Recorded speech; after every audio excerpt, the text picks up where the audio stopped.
Yesterday and here today, not forgetting the Dalmahoy Hotel, which is absolutely fantastic. The staff there have been great. I've got a lovely room. I've been watching the golf outside, and they gave me a chess set on the coffee table. It was a really big one, so I had a game. I like to play solo chess every now and again, and so it improves your technique. And but I lost again, and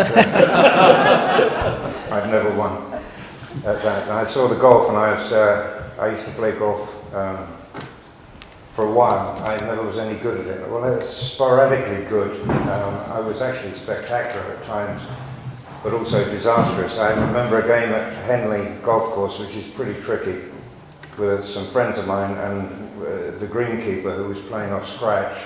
My friends were playing off a very low handicap. What would you like, Ian? Well, I'll take 28 if you'll give it to me as a handicap. And they looked a bit puzzled, and my friend, that's about right. So I parred the first 4 holes, which was miraculous. They're very stiff, and they're looking at me as, I think you're called a bandit if you do that sort of thing, and claim a handicap like that. But I ended up with 110, which is disastrous, and the professional said, I need to look at what's going wrong there, so let's go on the driving range and hit a few balls, which he walked around me, and then he said, okay, I got it. So we went to the bar and had a drink before lunch. He said, I've never seen anything like it. He said, your stance, he said, is really good. He said, your grip is perfect. He said, your swing is sublime. He said, but then you're so erratic, and I know why now, because when you reach the top of your backswing, you close your eyes. And that's when I swing the ball, and of course, you're not supposed to do that. You're supposed to... Anyway, my daddy was from Scotland, and I couldn't understand a single word he said to me until I was a man. Now, that's half true. I could understand him literally. He had a very gruff voice and was very assertive, or so he sounded, as Glaswegian too. And, but he was very enigmatic, and a lot of the things, I didn't find out the truth until much later in life. And I remember, for example, we used to go to a football once a fortnight to watch the home games, and stand at the bus stop in the winter time. It's cold, I'll be stamping my feet. And the bus is late, Dad. He said, yeah, wait. And he'd say, okay, are you ready? The bus will appear around the corner. Count backwards with me. 5, 4, 3, 2, 1. Man, there it was. It came around the corner, this big red bus. How'd you do that, Dad? How did you know? He said, it's one of those things you'll know when you grow up. So I wanted to be an adult immediately and understand the mystery of this prescience. And so it happened every fortnight. 5, 4, 3, 2, 1, bang, the bus came around the corner. And it was a mystery. Many years later, after Dad was dead, I had a chance to, or reason, to be at the bus stop again. I was visiting friends back in Hounslow, and I looked up, and in the distance, I could see over the roof of the building on the corner, the top of a big red bus, just a little thin sliver. It came around the corner, and of course, I understood then what he meant by when you grow up. It wasn't anything about being an adult, it was just about changing my perspective in life on being able to see the bus before it came. So that's one of those things that stayed with me. Dad, thank you. I've got some notes here. I got this jacket, by the way, while I'm looking. It's been in a wardrobe for about 45 years, and I now know why it stayed in the wardrobe for 25. I'm going to take it off if you don't mind, because I'm a little bit warm. Thanks, Sal. Very good. Thank you very much. I've got some stories I can't tell you, obviously, because I'm a rock and roll band, and I don't really know why I got invited here, but I hope some of the things I have to say may bear some relevance to reason for being here. And so anyway, I grew up in a mixed kind of environment. I didn't really fit. I grew up on a council estate, And I was the only kid on the council estate that went to a private school. My mum and dad scraped to find the fees. And at the private school, I was the only kid that lived on the reservation, as they called it. And so I had to fight my way to the bus stop, I had to fight my way through the day at school because I didn't fit, and all the way home again. Pretty soon you learn to deal with that, and but you think that's the answer, is fighting, and it really isn't. So I started my first band and gathered a few like-minded souls, and we set up in our living room, in our front room, with an assortment of instruments. None of the guitars had 6 strings. I was playing drums on a biscuit tin with a pair of knitting needles, and we made a bass from a tea chest and a broom handle and a washing line, and we had a washboard as well. We got thrown out of the house within the hour, and so I went to the local youth club in Cranford and asked if we could rehearse in the storage room. And they said, sure. I said, well, we've got no money to pay for it. So he said, that's okay, you can pay by giving us a performance on Saturday night. So that was a challenge. My dad bought me a drum kit. Well, that's what he called it. And it was very kind of him. It cost £8, which was a week's wages for me at that time. The drum kit consisted of he got it in a second-hand shop. There was a Salvation Army bass drum, which is meant to be played like this, but it was resting there on the stage, looking very impressive. The moment there was any vibration, it just took off and rolled away across the stage and onto the floor. I had a little snare drum with 1 strand. It sounded like an angry wasp. And I had 1 stick, 1 brush, and a fantastic hi-hat mechanism, which was great. It went up, but there was only 1 cymbal, so it went up and down silently. That was very impressive. So I progressed, and there was a group of odd-looking people lurking in the corner, and I always know something's up when that's happening. And I got recruited into another band that had equipment and a Thursday night residential booking, a weekly booking.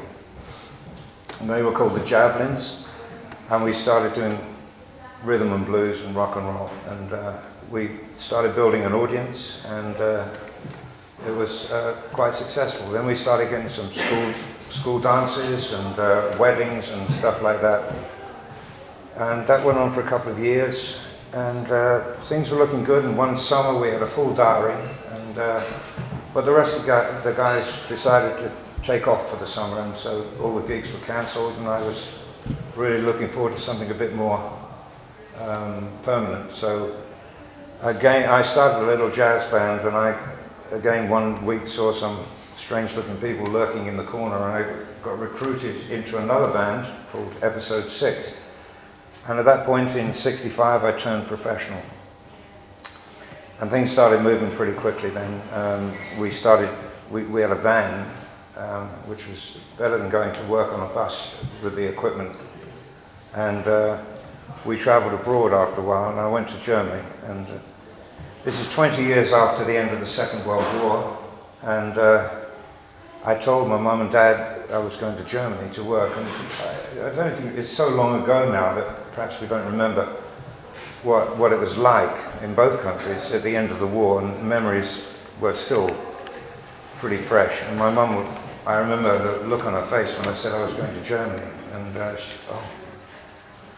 So there was quite a bit of tension, and then she pulled herself together and came across and said something I shall never forget. Even in her state of anxiety, she said to me, "Try and make some friends." And it was a beautiful thing, and we did. We had a very hard regime out there. We would do 5 shows a night, 8 shows on Saturday, 8 shows on Sunday. It was hard knocks, and it was like a boot camp. But the kids there were the same age as us. And through Chuck Berry and Elvis Presley, Jerry Lee Lewis, and all that stuff, we had a great time. And we made friends, and I still have friends now in Cologne, Frankfurt, Hamburg, Munich. People who are dear, dear friends who are still going, and some of them not very well. But we treasured that music was our common voice, and we had a lot of things happen during the years. No matter what the politics were between our countries and how things changed and developed, it was the same for us. We were just mates, we were just friends, and we still are. We don't really notice the politics, I'm sorry about that, but it doesn't affect us very much because we travel around so much, and we're just people, you know, we're just musicians, and most of us are. We don't move in those circles unless you get invited to something like tonight, which is wonderful, by the way. I'm having a great time, thank you. So,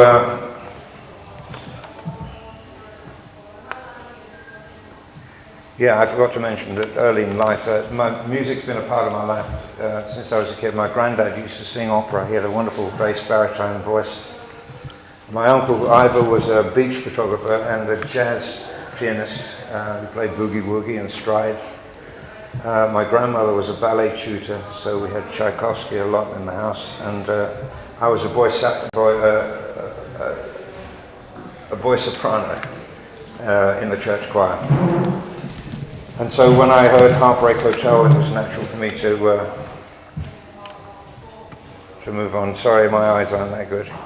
Lurking people, skiffle, homemade instruments.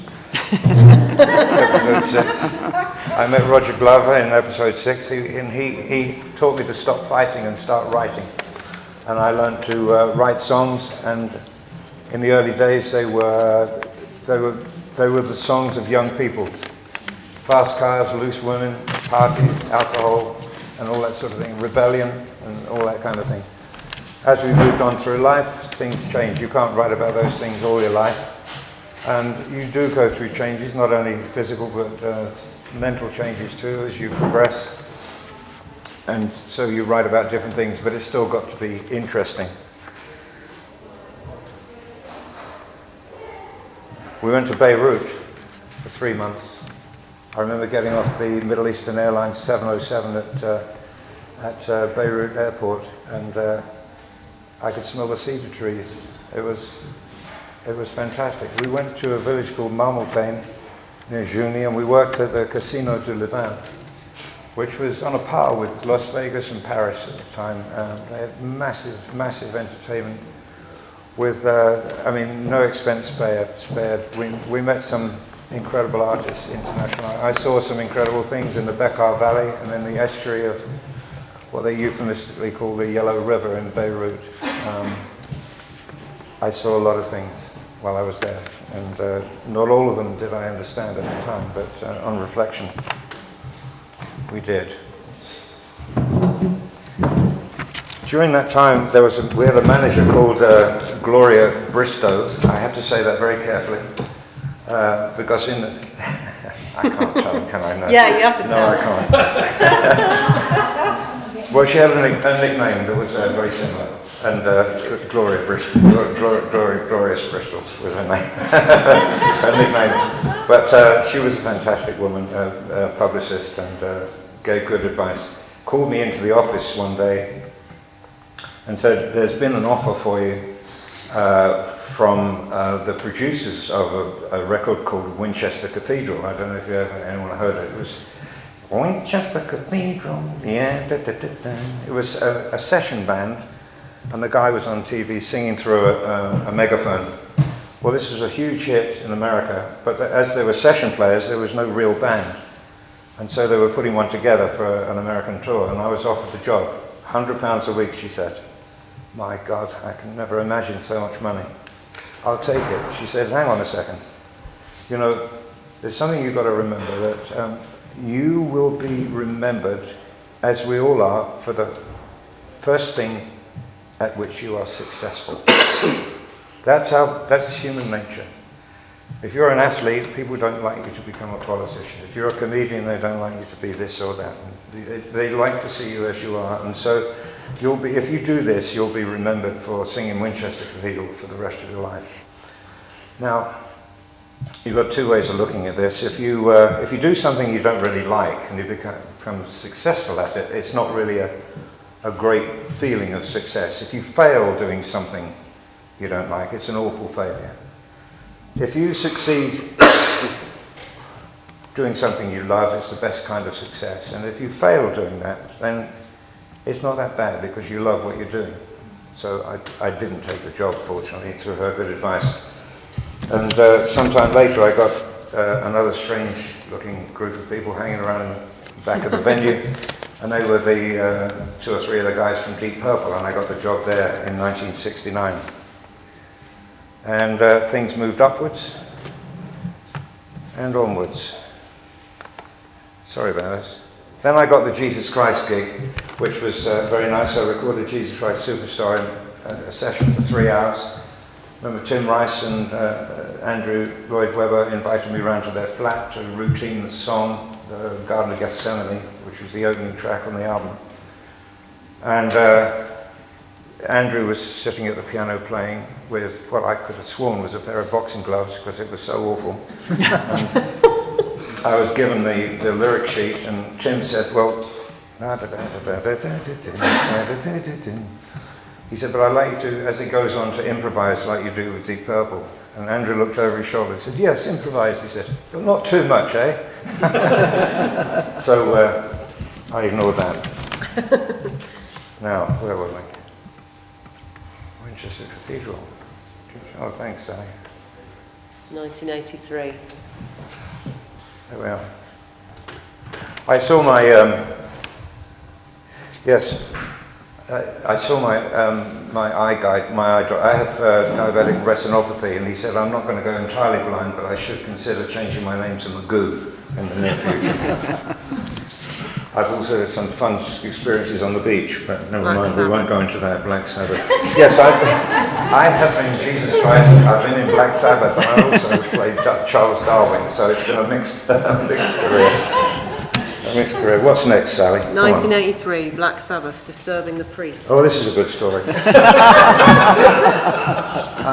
We were in a studio one day at Richard Branson's Manor Studio near Oxford, and I looked up from the microphone, and there was a vicar in the control room with his dog collar on. Intrigued, I walked into the studio. Hello, how are you? And he said, oh, very nice chap. I said, what can I do for you? It's a hot summer's day. He said, well, we're supposed to be having choir practice in the church across the road. And he said, I can't hear because you've got your door open and the music. He was so nice. He said, your lovely music is drowning us out. I said, wow, that's terrible. I said, well, shut the door. He said, well, it's too late. They've gone home now, but perhaps next Thursday you could keep the door shut. I said, absolutely. So you finished, you're not doing it? He said, no, and he said, I'm at a loose end. I said, well, I've pretty much finished. Do you fancy a pint? So we went to the pub across the road and had a lovely chat about music, and told him about my early days in the choir. And the next day I wrote a song called Disturbing the Priest, which was just a play on words. Move forward a couple of years, and I get a call from Al Dutton, my old tour manager, who's now working for Black Sabbath, and they're being run out of town, out of Mexico City. He said, you're not going to believe this. They're running us out of town, the show is cancelled, there's a mob coming down the street. Last night the Archbishop was on TV, he said, we've got to ban these people, they're Satanists, they're Antichrist, they're goodness knows what. And he said, and they quoted your song as being the example of why they're such terrible people. I said, what song? He said, Disturbing the Priest. I said, we were just having a pint of beer together. And I ruined his choir practice. So misunderstandings really can lead to all kinds of trouble. 1990, St. Pete and Hatchkalar. There was a wonderful border crossing. We did a tour that ran from, this wasn't with Purple, this was my own band, around about 1990, just on as the Soviet Union was packing up. We did a tour, we ran from St. Petersburg to Makhachkala, and we were crossing from Chechnya into Dagestan, and the driver said we've been instructed to stop on the border because there's going to be a welcome committee. And it was the village on the back road that we were crossing. And it was fantastic. There was the mayoress was there in a beautiful dress, and the local band was there. But their instrumentation was very similar to my first band that my dad bought all those years ago. And all I remember, there was a tuba, and there was a guitar, and there was some pipes of some kind. So I walked out, and they were playing their, I guess, their anthem of some kind, and they were so welcoming to our country. And the guys on the band, they're all on the bus, they're all drinking beer, and the bus is shaking from side to side with music. And so I thank you very much. And these guys will ride up on horses, and they offer me a bladder of wine, which I take a sip from, and I sit back, and he's going, no, so I'm supposed to drink all of it. And so I do. And then the other guy rides up and he gives me some flowers, which are basically roses, which I grab, and then he reached down and squeezes my hand with both of his, and the thorns are still there, and I'm holding my hand, there's blood dripping down, and the roses are still attached to my hand. But it was a lovely welcome, and we ended up in the Hachkalah, and it was the end of a sensational journey, of which I shall never forget. The people were fantastic. Some of them had never heard of me, but some had, and I was woken up one night in a hot hotel somewhere, and the room was full of women and children, and I had long hair, I was lying on a straw pallet, and they all went, oh, I said, well, I realised they thought I was Jesus. Well, I kind of was really, in a way, but not really, if you know what I mean. And so I don't know what to say, but they all sort of backed out of the room. But these strange things that happened over the years. Anything else on this? Afghan democracy. Oh yeah, this is very favourite. This might be one of the few stories that's actually relevant. If you remember, I think it was 2004, the first democratic election in Afghanistan. This is just from memory. I saw this on TV. An English journalist talking to a very educated man on the streets of Kabul, and the election was just a week away. And she was saying, I'll paraphrase, she was saying, you know, are you excited about the election? He said, oh, we all are very much. It's the first democratic election in Afghanistan. She said, have you decided who you're going to vote for yet? He said, no, not yet. She said, well, it's only a week away. He said, yeah, but we have to wait for Uncle John. Well, Uncle John's going to tell us. She said, what's that? He said, well, he's the leader of our tribe. How many people in your tribe? So it's a small tribe, just 3,000 people or something like that. She said, so 3,000 people are going to wait until Uncle John tells them which way to vote. He said, yes, of course, it's always been this way, but for the first time, it's democratic. Thank you very much.